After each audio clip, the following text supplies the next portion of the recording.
तो hi friends, welcome है आप सभी का। इस पे वीडियो में हम लोग बात करने वाले हैं Kolhan university Chaibasa minor paper history semester 1। ठीक है, यानी कि माइनर हिस्ट्री जो भी लोग रखे हैं सेमेस्टर 1 में उन सभी के काम में देगा। और 2 साल का हम लोग क्वेश्चन पेपर करेंगे, पिछले 2 साल का। पहला रहेगा 23-27 सेशन, ठीक है, और दूसरा ये है हमारा 22-26 सेशन का। 2 साल का पेपर एक ही साथ में कर देंगे। वीडियो थोड़ा सा लंबा रहेगा, पूरा समझ में आ जाएगा। ठीक है, ये आपका 22-26 में पूछा गया था, वो 23-27 और आपका है 24-28। और आने वाले जिनका भी एग्जाम होगा 25-29 हो, चाहे जितना भी, सभी का काम में आ जाएगा। ठीक है, तो चलिए सबसे पहले हम लोग देखते जाते हैं और क्वेश्चन का आंसर भी करते जाएंगे। तो माइनर पेपर हिस्ट्री बहुत से लोगों ने रखा है, इसलिए सबका जल्दी से जल्दी कंप्लीट कराने का प्रयास रहेगा मेरा। तो सेमेस्टर 1 हिस्ट्री माइनर पेपर, पहले थोड़ा सा इतिहास जानिए। इस पेपर को पहले माइनर पेपर के नाम अभी दिया गया है। जब 3 साल का ग्रेजुएशन था तब उस टाइम इसको जेनरिक पेपर के नाम से जाना जाता था, जेनरिक इलेक्टिव जी पेपर, या फिर इसको साइड पेपर के नाम से भी बोलते थे, सब्सिडरी के नाम से भी इसको जाना जाता था। अभी इसका नाम माइनर पेपर हो गया है। ठीक है, तो यह 2024 का क्वेश्चन पेपर है। 23 लिखता है, आपका 25 में एग्जाम होगा तो 24 लिखेगा। ठीक है, क्योंकि सेशन आपका 1 साल लेट चल रहा है। सेशन 23-27 और टाइमिंग 3 आवर, फुल मार्क्स 75। पास करने के लिए आपको लाना होगा 30 नंबर। ठीक है, 75 नंबर का एग्ज़ाम है और पास करने के लिए 30 नंबर लाना होगा। सबसे पहले शुरू होता है ग्रुप ए। ग्रुप ए में आपकी 1 मार्क्स वाले 5 क्वेश्चन हैं। ठीक है, 1 नंबर के 5 प्रश्न, 1 नंबर वाले। तो पहला प्रश्न है हमारा, 1947 में संविधान जो सभा बना था, संविधान सभा, तो संविधान के प्रारूप समिति के अध्यक्ष कौन थे? बहुत सारा कमेटी बनाया गया था संविधान सभा में। ठीक है, अलग अलग कमेटी था, तो उसमें से एक कमेटी था प्रारूप समिति। प्रारूप समिति का काम था क्या कि यह जो है संविधान को छापने का काम करता है, छपाई करने का काम, ड्राफ्ट जिसको बोलते हैं, ड्राफ्ट तैयार करने का काम। और यह काम सौंपा गया था, इसके जो अध्यक्ष थे भीमराव अंबेडकर को सौंपा गया था। ठीक है, जिसे भारतीय संविधान का पिता भी कहा जाता है। ठीक है, बी नंबर है हमारा यहाँ पे, भारत में स्वतंत्रता के बाद राज्यों के पुनर्गठन का आधार क्या था? जब भारत में स्वतंत्रता हो गई, ठीक है, 1947 में, उसके बाद मालूम है जब भारत में स्वतंत्रता हुई उस टाइम पे 14 गो राज्य था और 7 गो केंद्र शासित प्रदेश था। ठीक है, अभी राज्य कितने हैं? 28 गो, और केंद्र शासित प्रदेश का गो है 8 गो। ठीक है, 8 गो है ना जी, 8 गो है, 9 गो है, क्या है कि थोड़ा सा अभी मैं झगड़ा लड़के आया हूँ तो थोड़ा रिलैक्स होने में टाइम लगेगा। ठीक है, और आपका वीडियो भी बनाना था, इसलिए मैंने झगड़ा वगैरह छोड़ दिया कि चलो यार जाने दो, अभी बाद में उसको देखा जाएगा। ठीक है, तो अभी 28 गो राज्य और 8 गो केंद्र शासित प्रदेश है। ठीक है, और ये जो राज्य बनने लगे उसको बनाया गया भाषा के आधार पर। ठीक है, तो हमारा प्रश्न क्या है कि स्वतंत्रता के बाद भारत में राज्यों का पुनर्गठन किस आधार पर किया गया? भाषा के आधार पर। जैसे तमिल भाषा के आधार पे तमिलनाडु, तेलुगु भाषा के आधार पे आंध्र प्रदेश, ठीक है, कन्नड़ भाषा के आधार पे हमारा बना कर्नाटक, पंजाबी भाषा के आधार पे पंजाब, ठीक है, गुजराती भाषा के आधार पे गुजरात। तो इसी तरह से भाषा के आधार पे राज्यों को बनाया गया। बांग्ला भाषा के आधार पर पश्चिम बंगाल। ठीक है, तो समझ गए होंगे कि राज्यों का जो पुनर्गठन किया जाने लगा किस आधार पे? भाषा के आधार पे। झारखंड में कौन सी भाषा है? झारखंड में बहुत सारा भाषा है, हालांकि मेन हिंदी है, लेकिन बहुत सारा भाषा है ना। देखिएगा तो बहुत सारा हम लोग का लैंग्वेज है, खोरठा है, कुरमाली है, संथाली है, पंचपरगनिया है, हो है, कुड़ुक है, संथाली है, मुंडारी है। ठीक है, बहुत सारा है। अगला है, स्वतंत्र भारत की प्रथम महिला मुख्यमंत्री कौन थी? तो देखिए आपने पढ़ा होगा सुचेता कृपलानी। सुचेता कृपलानी स्वतंत्र भारत की प्रथम महिला मुख्यमंत्री थी, उत्तर प्रदेश में बनी। वहीं अगर प्रधानमंत्री पूछे कि स्वतंत्र भारत की प्रथम महिला प्रधानमंत्री कौन थी, चलिए ये आंसर करना है आपको, किसको किसको आता है देखते हैं। नेक्स्ट है हमारा यहाँ पे, योजना आयोग की स्थापना का मुख्य उद्देश्य क्या था? तो देखिए योजना आयोग जो बना था, क्यों बना था? तो जब अंग्रेज लोग 1947 में जाने का निर्णय किया, ठीक है, उससे पहले 1946 में ही उन लोग ने एक प्लान बनाया। ठीक है, 1946 में, कि हम आपको तो अंग्रेज जब पता चल गया कि अब जो अंग्रेज का यहाँ पे बोलबाला नहीं है, तो अंग्रेजों ने डिसाइड किया, ठीक है, इंग्लैंड में, कि हम आपको तो भारत देंगे। ठीक है, भारत के जो बड़े बड़े आदमी थे उस टाइम पे, पॉलिटिकल लीडर्स, तो उन लोग को बोला गया कि हम आप लोग को भारत का शासन दे रहे हैं, हम लोग छोड़ के जाएंगे, लेकिन आप लोग को एक संविधान बनाना होगा, एक कानून बनाना होगा। ठीक है, उसी आधार पे हम आपको ये देश छोड़ के देंगे। ठीक है, तो उन्होंने फिर संविधान बनाने का निर्णय लिया कि हम संविधान बनाएंगे भारत का, ठीक है, और इसी आधार पे पूरा देश चलेगा, ठीक है। और ये मीटिंग बनाया गया कि हम आपको एक योजना बनाने देते हैं, योजना, एक मिनट यार, सॉरी, मैं कैबिनेट मिशन के बारे में बताने लगा, योजना आयोग के बारे में नहीं, क्योंकि इसी में एक है कैबिनेट मिशन, मैं गलती बता दिया, ठीक है, योजना आयोग नहीं, यहाँ पे कैबिनेट मिशन वाला बोल दिया कि हम तो आपको देंगे स्वतंत्रता, लेकिन उसके लिए आपको एक संविधान बनना होगा। तब उन्होंने एक योजना बनाई, उसी को कैबिनेट मिशन योजना कहा गया, जो 1946 में बना था। ये इस प्रश्न का आंसर है, योजना आयोग का नहीं, ठीक है। मैंने गलती से कैबिनेट मिशन का आपका डिफिनेशन बता दिया, ठीक है। तो वो कैबिनेट मिशन योजना था, हालांकि उसको और एक बार बता देंगे। तो हमारा प्रश्न क्या है, योजना आयोग की स्थापना का मुख्य उद्देश्य क्या था। देखिए, योजना आयोग की स्थापना का मुख्य उद्देश्य था भारत में योजनाएं तैयार करना, जैसे कृषि के लिए योजना, व्यापार के लिए योजना, ठीक है, गरीबी के लिए योजना, 5 साल का योजना तैयार किया जाता था, ठीक है, फैक्ट्री के लिए योजना। तो ये 5 साल का पंचवर्षीय योजना बनाते थे योजना आयोग, ठीक है। योजना आयोग का मुख्य उद्देश्य क्या था कि 5 साल के लिए किसी विशेष मुद्दे को तैयार करना और उसको समाप्त करना, गरीबी समाप्त करना, ठीक है, जो भी समस्या थी उसको समाप्त करना। भूदान आंदोलन किसने प्रारंभ किया, तो भूदान आंदोलन जो है आचार्य विनोबा भावे ने प्रारंभ किया। किसने, आचार्य विनोबा भावे, आचार्य विनोबा भावे। और मालूम है आपको, विनोबा भावे के नाम से एक यूनिवर्सिटी भी चलती है, VBU, विनोबा भावे यूनिवर्सिटी, हजारीबाग इनका नाम है, VBU, ठीक है। तो भूदान आंदोलन किसने प्रारंभ किया, आचार्य विनोबा भावे ने, ठीक है। अगला है हमारा 5 मार्क्स वाले प्रश्न। इसमें क्या पूछा गया है, तो 5 मार्क्स वाला करने से पहले हम लोग 1 मार्क्स वाले ग्रुप ए का भी करिए लेते हैं, ठीक है। शायद फिर झगड़ा होगा यार, मुझे फिर जाना होगा, कोई बात नहीं, चल दिया। संघर्ष करना ही पड़ेगा व्यक्ति को, अपने हक के लिए लड़ना ही पड़ेगा, ठीक है। देखिए, एक टाइम के बाद ना राम भगवान भी लड़ाई किए थे, कृष्ण भगवान भी लड़ाई किए थे, ठीक है। तो लड़ना एक टाइम के बाद कंपलसरी हो जाता है, जब आपका शोषण अधिक से अधिक किया जाने लगे, ठीक है, और जब हाँक मारा जाने लगे। चलिए हम लोग करते हैं आगे माइनर पेपर, ठीक है। तो मैं वीडियो को रोक के चला गया था झगड़ा लड़ने। क्या हो रहा है मालूम है कि इन लोग जो पोल ले जा रहा है, जो बिजली का खंभा है सीमेंट वाला, घसीट के लेते जा रहा है, और इससे क्या हो जा रहा है कि पोल जो है टूट जा रहा है, ठीक है, दरार जा रहा है। और वही चीज़ मैंने आवाज़ उठाया तो उन लोग बोलने लगा कि आप क्या है बोलते हैं, अरे तो गाली देने का मन करने लगा, उन लोग को फाड़ देंगे, क्या समझ के रखा था उन लोग साला।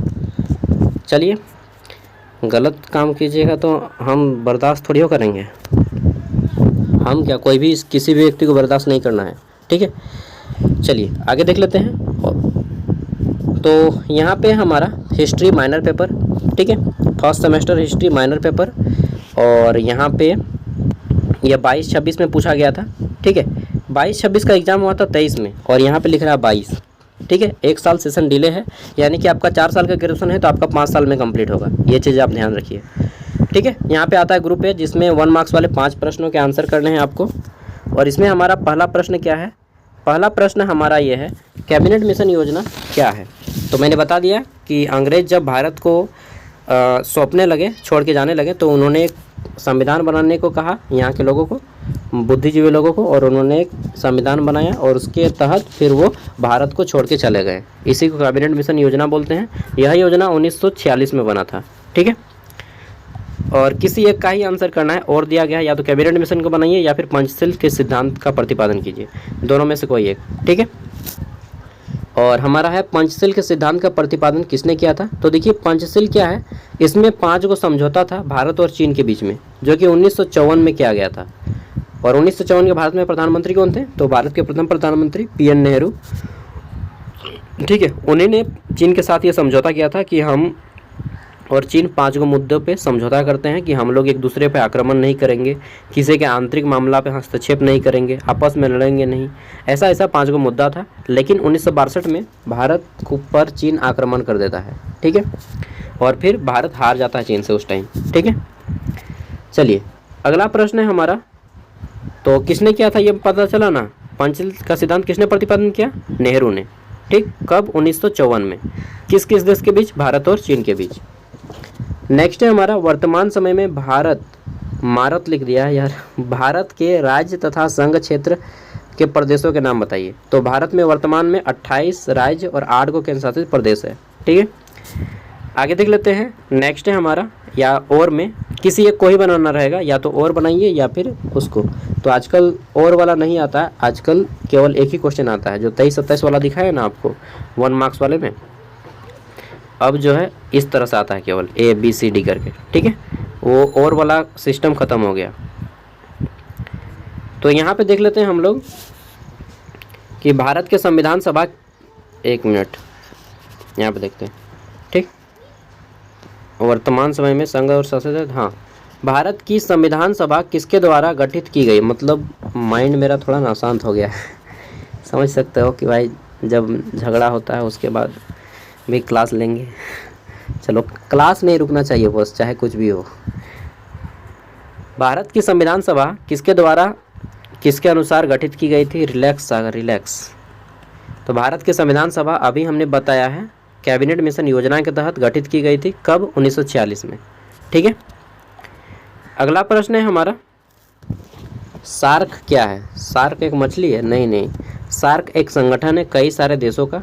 इसे हम लोग दक्षिण पूर्व एशियाई राष्ट्रों का संघ बोलते हैं हिंदी में, और इंग्लिश में बोलते हैं S association, south Asian Association for regional corporation. क्या, और एक बार बताइए। South Asian Association for regional corporation, ये सार्क का फुल फॉर्म है। इसमें क्या है, दक्षिण पूर्व एशिया के देश, दक्षिण पूर्व में जितने भी एशियाई देश हैं उन सभी देशों का संघ है। भारत भी इसका एक सदस्य है, ठीक है। तो दक्षिण पूर्व एशिया वाले देश मिलके एक ग्रुप बनाए हैं जिसका नाम सार्क दिए हैं, ठीक है।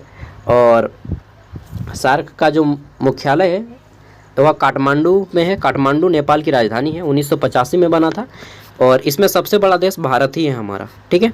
और उस टाइम जब बन रहा था 1985 में, तब इसकी जो मतलब बोल सकते हैं कि इसकी अगुवाई किए थे, वो कौन किए थे, तो राजीव गांधी, भारतीय प्रधानमंत्री राजीव गांधी, ठीक है। संविधान सभा से आप क्या समझते हैं। संविधान सभा 1946 में बनाई गई थी। बुद्धिजीवी लोगों की एक सभा थी जो भारत में संविधान बनाने का काम करते थे, ठीक है। 1 मार्क्स वाले क्वेश्चन है, देख रहे हैं। अगला है, किसने भारत के रियासतों को एकीकृत करने में निर्णायक भूमिका निभाई। यानी कि भारत में पहले तो राजा का शासन था, 1947 से पहले राजा बनते थे, सब राजा ही राजपाट था, ठीक है। 62 को रजवाड़े थे, 62। तो रजवाड़ों को जो है भारत में एकीकृत किया, विलय किया, उसका नाम है सरदार वल्लभ भाई पटेल, ठीक है, जिसे लौह पुरुष के नाम से जाना जाता है, और आयरन मैन ऑफ इंडिया, ठीक है। एकता दिवस मनाया जाता है इनके जन्मदिन पर। तो लौह पुरुष ने क्या था, सरदार वल्लभ भाई पटेल ने, ठीक है। और इनको बोला कि उसके बदले हम आपको जो है पेंशन देंगे फिर जब इंदिरा गांधी आई तो राजाओं की पेंशन को बंद कर दिया और फिर आम आदमी बन गए सब। भाषाई आधार पर गठित होने वाला पहला राज्य कौन है। तो आपको पता है कि 1947 में जब भारत आज़ाद हो गया उसके बाद क्या हो गया, राज्य बनने लगा किसके आधार पे, भाषा के आधार पे। और पहला राज्य बना था भाषा के आधार पे 1954 में, उसका नाम था तेलुगु भाषा के आधार पे आंध्र प्रदेश, ठीक है, आंध्र प्रदेश तेलुगु भाषा के आधार पे। नेक्स्ट है, गुटनिरपेक्ष की 2 उपलब्धियों का वर्णन करें। गुटनिरपेक्ष में क्या हुआ कि पूरा देश विश्व शांति का संदेश पहुंचाया, दूसरा विकासशील देशों के लिए उपलब्धि का काम किया। ये गुटनिरपेक्ष क्या है ये समझिए पहले। जब पूरा विश्व 2 भागों में बट गया था, युद्ध की स्थिति थी, ठीक है, सेकेंड वर्ल्ड वॉर में, सेकेंड वर्ल्ड वॉर 1939 से 1945 तक चला था, आपको मालूम है, 1 सितंबर 1939 से 2 सितंबर 1945 तक, ठीक है। इस समय जो है पूरा देश 2 भागों में बट गया, एक साइड था अमेरिका का साइड और एक था रूस के साइड। बहुत सारा देश अमेरिका के साइड से लड़ाई कर रहा था, बहुत सारा देश रूस के साइड में। भारत किसके साइड में था, तो भारत किसी के साइड में नहीं था। भारत बोला कि भाई तुम लोग लड़ना है तो लड़ो यार, हम नहीं लड़ेंगे, ठीक है, मेरा अपने हालत स्थिति ख़राब है, हालत पंचर है और तुम लोग लड़ाई की बात कर रहा है, ठीक है। तो भारत लड़ाई नहीं किया और यह बोला कि गुट निरपेक्ष है हम, यानी कि किसी के पक्ष में नहीं है, निरपेक्ष है हम। और तब भारत के साथ और कई देश मिल गए, जैसे कि ब्राज़ील भी भारत के साथ आ गया कि वो भी बोला कि हम भी लड़ाई नहीं करेंगे, ठीक है, जब लड़ना रहेगा तो हम खुद लड़ लेंगे अकेले। तो भारत गुटनिरपेक्ष में शामिल हो गया। मतलब उस टाइम पे पूरा विश्व जो है 3 भागों में बट गया था, एक अमेरिका का साइड, एक रूस का साइड और एक गुटनिरपेक्ष, यानी कि हम किसी के साइड में नहीं है। तो भारत किसी के साइड में नहीं था। अगला है, मिश्रित अर्थव्यवस्था से आप क्या समझते हैं। तो मिश्रित अर्थव्यवस्था ऐसी अर्थव्यवस्था होती है, ये 5 मार्क्स का क्वेश्चन है, जहाँ पे प्राइवेट कंपनी और सरकारी कंपनी दोनों मिल के एक साथ काम करता है। जैसे भारत में प्राइवेट सेक्टर और गवर्नमेंट सेक्टर दोनों मिल के काम करता है, ठीक है। तो हमारा क्या है, मिश्रित अर्थव्यवस्था है। भारत में मिश्रित अर्थव्यवस्था है, मिक्स्ड इकोनॉमी है। और 5 मार्क्स वाले प्रश्नों का आंसर आपको 100 से 150 शब्दों में आंसर करना है, ठीक है। Between 100 to 150 words. रिकॉर्डिंग चल रहा है ना भाई? हाँ चल रहा है। कभी कभी क्या होता है इनकी रिकॉर्डिंग कर रहे हैं और पता चल रहा है कि रिकॉर्डिंग ही नहीं हो रहा है। 45 मिनट का क्लास ली और पता चला कि रिकॉर्डिंग ही नहीं हुआ है। सोच के देखिए कैसा लगता होगा। अगला है सार्क के मूल उद्देश्यों को लिखें, ठीक है। सा लिख दिया है, इन लोग भी छापता है ना। South Asian Association for Regional Corporation, R से लिखेगा था बना सार्क, ठीक है। तो सार्क का मूल उद्देश्य क्या था कि दक्षिण पूर्व एशियाई देशों में जो भी संकट आए सब कोई मिलकर सामना करेगा, सभी देश एक दूसरे को व्यापार में बढ़ावा करेंगे, कोई देश आपस में लड़ेंगे नहीं, ऐसा बहुत सारा उद्देश्य था। उनको आपको पढ़ लेना है, ठीक है। राष्ट्रमंडल के मुख्य उद्देश्य क्या है? तो राष्ट्रमंडल देशों का एक संघ है जिसका उद्देश्य जो है आपसी देशों को व्यापार में आगे बढ़ाना, इस तरह से उद्देश्य है, ठीक है। हिंदू कोड बिल का वर्णन कीजिए, ये पूछा गया था, ठीक है, ये 5 मार्क्स में। अब यहाँ पे 15 मार्क्स वाले प्रश्न हैं जिसमें से किसी 4 का आंसर करना है। इसमें पूछा क्या गया है कि भारत के विभाजन के क्या कारण थे, विभाजन के लिए आप किसे उत्तरदायी मानते हैं। तो देखिए भारत और पाकिस्तान क्यों अलग हुआ ये पूछा गया है, और उत्तरदायी कौन था। तो देखिए भारत और पाकिस्तान जो है अलग हो गया इस आधार पे क्योंकि मेन था उस टाइम पे रिलीजन, धर्म, ठीक है। और इसका मेन कारण कौन था मालूम है? बहकाया कौन था? मोहम्मद अली जिन्ना। ये कौन है? पाकिस्तान के प्रथम प्रधानमंत्री थे मोहम्मद अली जिन्ना। उन्हीं ने बहकाया था कि नहीं हम लोग जो है अलग मुल्क बनाएंगे, ठीक है। जाओ भाई उसी में खुश रहो तुम लोग। भारतीय महिलाओं पर उदारवाद के प्रभाव का वर्णन करें, ठीक है। यानी कि भारतीय महिलाओं को कहाँ तक छूट दिया जाता है, अभी थोड़ा स्वतंत्रता दिया जाता है, फ्रीडम दिया जाता है, ठीक है। पहले भारत की महिलाओं को केवल चूल्हा चौका काम दिया जाता था, फिर भारत में महिलाओं को बाद में काम करने के लिए भी स्वतंत्रता दी जाने लगी, जैसे कि अभी फ्रीडम है, ठीक है। चलिए तो वही बताना है कि धीरे धीरे समय बदला, वक्त बदला और महिलाएं भी बदल गईं।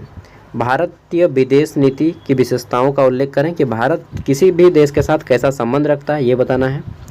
पंचशील के सिद्धांत बताइए। तो मैंने बताया कि भारत और चीन के बीच के 5 गो समझौता हुआ था 1954 में, जैसे पंचशील समझौता नाम दिया गया। उस टाइम भारत के प्रधानमंत्री नेहरू ने ये बताया था। इन सभी का क्वेश्चन आंसर मैं करा दूंगा डिटेल में, ठीक है। अगला है 1956 में भारत में राज्यों के पुनर्गठन का आधार क्या था? तो भाषा के आधार पर अलग किया गया था, डिटेल में बता देना है, ठीक है। और कई मैंने राज्य भी बताए हैं, और पहला राज्य आंध्र प्रदेश 1954, ये भी उदाहरण देना है। जयप्रकाश नारायण के आंदोलन का वर्णन करें। तो जेपी इनको शॉर्ट में कहा जाता है, जयप्रकाश नारायण। इन्होंने एक आंदोलन का बताया था, क्या बताया था? संपूर्ण क्रांति का नारा दिया था। किसने? जयप्रकाश नारायण ने संपूर्ण क्रांति का नारा दिया था। ये 22-26 का क्वेश्चन हम लोगों ने कंप्लीट कर दिया। 23-27 का जो है ये देख लीजिए, इसको भी करिए लेते हैं, अंतिम से देखते हैं। तो यहाँ पे पूछा गया है एपीजे अब्दुल कलाम की उपलब्धियों का वर्णन करें, जिसे मिसाइल मैन के नाम से जाना जाता है और भारत के राष्ट्रपति भी रह चुके हैं। वर्तमान समय में महात्मा गांधी के राजनीतिक विचारों का महत्व पर प्रकाश डालिए। तो बताइए कि वर्तमान समय में महात्मा गांधी के राजनीतिक विचारों का कोई मान मर्यादा नहीं करता है, केवल बोलने की बातें हैं। हर जगह घुसखोरी है, लाचारी है, ठीक है, हर जगह बेईमानी है। वो गांधीवादी युग चला गया। रियलिटी यही है ना, और रियलिटी भी लिखना है आपको, हालांकि बताऊंगा इसका आंसर भी। पंचशील के मूल सिद्धांत की चर्चा करें। आपको क्या लगता है कि पंचशील सिद्धांत पहले से कहीं अधिक प्रासंगिक है? तो पंचशील सिद्धांत वही दोबारा क्वेश्चन रिपीट किया। और गांधी जी का मूल उद्देश्य क्या था? कि सत्य और अहिंसा के आधार पे देश को चलाना है, जो कि चल रहा है, अभी नहीं चल रहा है, ठीक है। 1974 में जेपी यानी कि जयप्रकाश नारायण की मुख्य विशेषताओं का वर्णन करना है, ये पूछा गया है। 5वां प्रश्न जो है, क्या प्रश्न है? भारतीय संघ में देशी रियासतों के एकीकरण में सरदार वल्लभ भाई पटेल की भूमिका का वर्णन करें। वही क्वेश्चन पूछ दिया ना। हाँ, तो क्वेश्चन रिपीटेड हो रहे हैं, देख रहे हैं आप भी, ठीक है। फिर आता है हमारा भारतीय संविधान की प्रमुख विशेषताओं का वर्णन करें। तो क्वेश्चन जो है हर बार रिपीटेड होते हैं, इस बार भी रिपीटेड होगा, ठीक है। फिर 5 मार्क्स वाले में भारत की पहली पंचवर्षीय योजना का मुख्य उद्देश्य क्या था? तो भारत की प्रथम पंचवर्षीय योजना 1951 से 56 तक चली थी, और इसमें जो है कृषि पे बल दिया गया था, कृषि के उत्पादन पे। क्यों? क्योंकि उस टाइम जब 1951 में भारत आज़ाद हुआ, भारत में भूखमरी बहुत ज़्यादा था, ठीक है। गुट निरपेक्ष आंदोलन के 3 मुख्य उद्देश्य बताइए, वही सारे प्रश्न, ठीक है। पूरा का पूरा 2 पेज का ये है, हमने आपको दे दिया। अब हम थोड़ा सा आपको सिलेबस भी दिखा देते हैं कि सिलेबस क्या है आपका, ठीक है। तो सिलेबस आपको मालूम है, ये देखिए आपको पढ़ना क्या है। तो माइनर पेपर हिस्ट्री, इसमें पढ़ना है आपको कॉन्टेम्प्रेरी इंडिया 1947 से लेकर के 2000 तक का इतिहास, और यूँ बोले कि 1947 से लेकर के वर्तमान समय तक का इतिहास इसमें आपको पढ़ना है, ठीक है। टोटल 3 गो यूनिट है, और पहला यूनिट है आपका क्या है, तो emergence of a new state, ठीक है, ये पढ़ना है। पार्टीशन किस तरह से अलग हुए राज्य वगैरह। फिर दूसरा पढ़ना है आपको मेकिंग ऑफ द रिपब्लिक, यानी कि राज्य का बनना या देश का बनना। तीसरा है हमारा क्या बनना है, तीसरा है तो हमारा तीसरा है envisioning a new order and democracy at work. और फिर है हमारा क्या क्या चैलेंज बिफोर द नेशन, ठीक है, यानी कि हमारे देश के सामने कौन कौन सी चुनौतियां हैं, जैसे कि गरीबी, भूखमरी, बेरोजगारी, ये सब, ठीक है। तो ये सारे आपको टॉपिक पढ़ने हैं और प्रीवियस ईयर है टॉपिक। ये सारे टॉपिक मैं क्लियर करा दूंगा आपके एग्ज़ाम से पहले, और प्रीवियस ईयर मैंने दे दिया। तब तक से आपको जो भी आंसर आता है आप लिखने का प्रयास करें घर पे, ठीक है। Thank you, bye, all the best, और मिलते हैं नेक्स्ट वीडियो में। इसके साथ ही ऐसी पेपर आपका हिंदी जो भी है करा दूंगा, और क्या बोलते हैं यार, इन्वायरमेंटल स्टडी का जो पेपर है, बैक पेपर इन्वायरमेंटल स्टडीज़, इसका मैंने ऑलरेडी वीडियो बना चुका है, ठीक है, उससे देख लीजिएगा। आपका पेपर SKMU दुमका का पेपर, मतलब रांची यूनिवर्सिटी, बैक पेपर में सभी यूनिवर्सिटी का सेम पेपर है। बैक मतलब इन्वायरमेंटल स्टडीज़, पर्यावरण अध्ययन वाला, ठीक है। बाकी अंडरस्टैंडिंग इंडिया का अलग से करा दूंगा, डिजिटल एजुकेशन का भी ऑलरेडी सेम है, सबका अपलोड कर दिए हैं, ठीक है। बाय।